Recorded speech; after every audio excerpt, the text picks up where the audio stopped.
Hey, today I'm going to be showing you guys how to change your transmission fluid. It's really similar to doing an oil change on your engine, but it's quite different how the way you put the fluid into the engine again. You're going to need a pump like this one. This is why it's different than the engine oil change.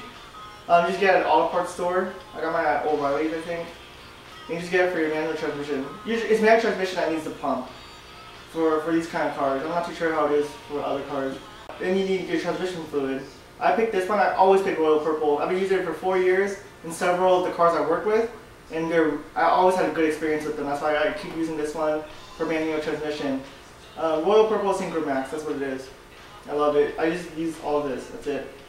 My owner's manual tells me to change the transmission fluid every 30,000 miles. I'm almost at the 30,000 mile mark to change the fluid. That's why I'm doing it today. I should be changing it about like 15 or 20,000 miles because I race my car like seven times a year, so maybe it puts a lot more stress on the transmission, and yeah, but this time I'm just doing the regular 30,000 and it's all good. Another thing about the transmission fluid that's different from the regular oil change is that the car needs to be leveled out completely when you drain it and when you fill it back up, because there's a fill hole that needs to be completely lined up horizontally with the floor, like how the car is sitting, instead of just the front just slanted up, and when you're draining it, it needs to be like this, both drain and both filling. So what happens is that when you keep pumping the fluid back into the fill hole, and the transmission fluid will squirt back out. That means it's already hit the fill hole. When it squirts back out, that's when you stop because it's full. And when the car is straight, that means that that's the most accurate reading the fill hole will get. That's why you want the car to be leveled out. That's why we're going to jack up the front of the car, support it on jack stands, and then jack up the back, and then just estimate it and see that the car is horizontal with the ground as best as you can. And then we can start working underneath the car.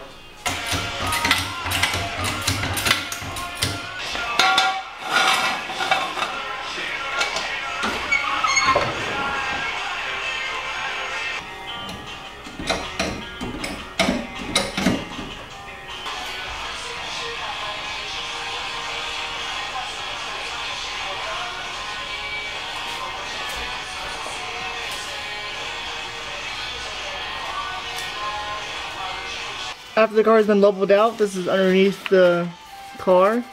There's two main bolts you see on the transmission. This one right here, the square head, that can be used on any ratchet with appropriate size without a socket.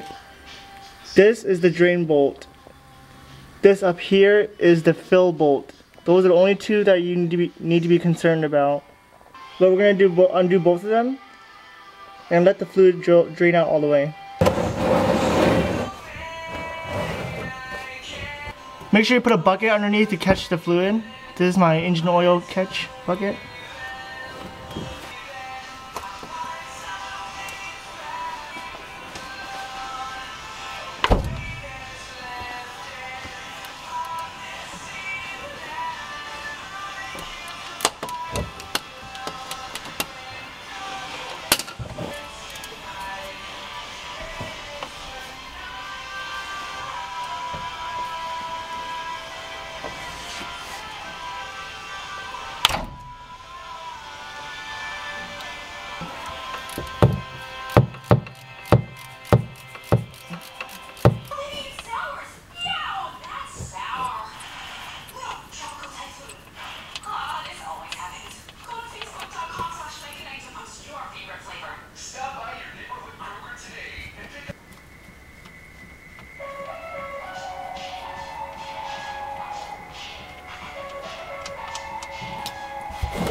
Here's the transmission drain bolt. You can see the washer right here. Just take it out and change it with the new one, a new appropriate washer. This one's a crush washer for drain bolts. So just clean it and just swap it out, because these washers do wear out over time to hold their seal.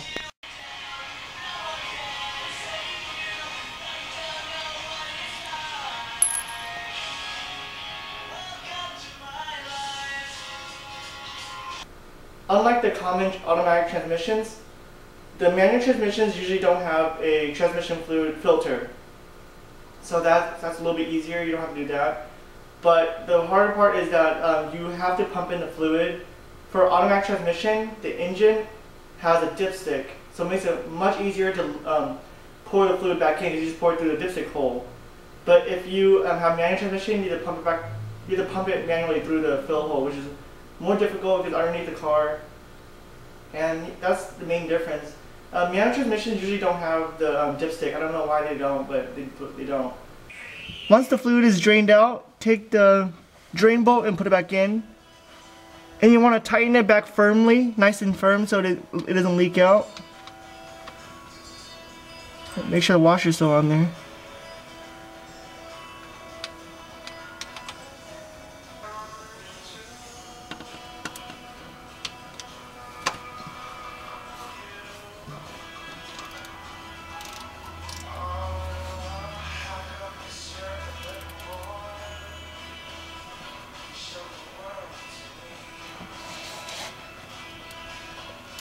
Once the drain bolt is put back and secured into the hole, prepare the bottle and the pump.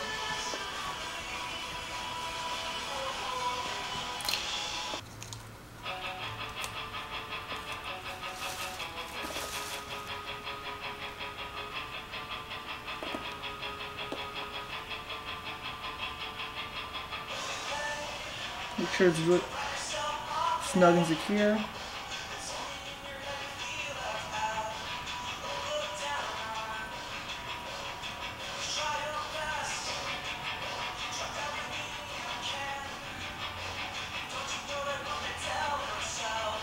Now, attach the tube.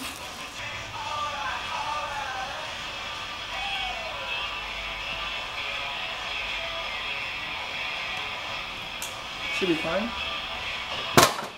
Now go under the car, put this end into the fill hole, and just keep pumping like this.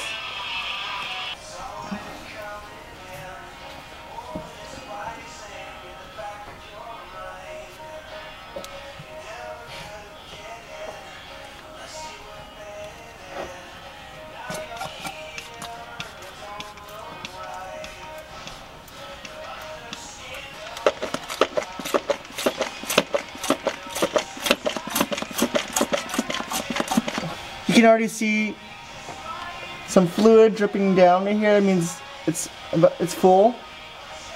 The fluid is already coming out of the fill hole. It means it's full, and that's time to put back everything back. Right now I can barely pump it up because the fluid level in that bottle is too low to get sucked all the way up into the tubing.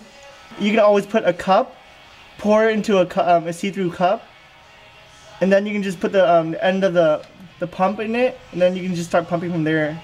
So you can take more of the fluid from the bottle into the transmission. Because right now you don't know where the tube actually stops inside the bottle. But you put it into an external cup, and you can gather more. Here's what I was talking about. I still have a little bit more in the bottle. The tube from the pump isn't really reaching all the way to the bottom. This is an empty plastic bottle. I just cut it in half.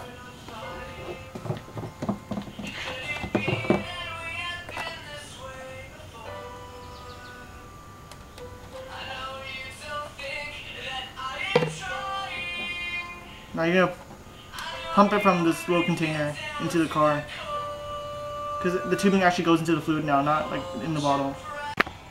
You can check the fluid level by putting your finger inside the fill hole, and if slightly put it in, and if you feel the fluid, then look at your finger. If you see fluid, then it's full and it's good to go.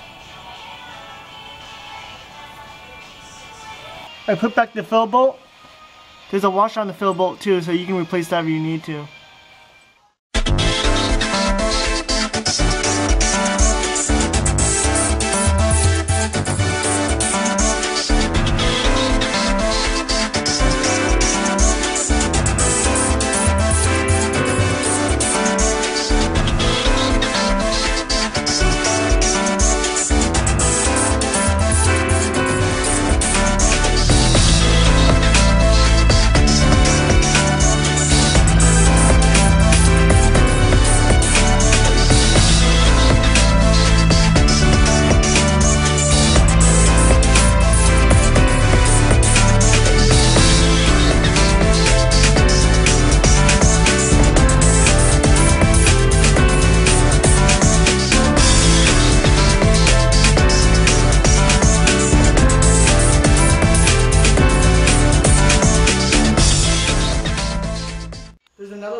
put fluid into the transmission without using a pump from underneath.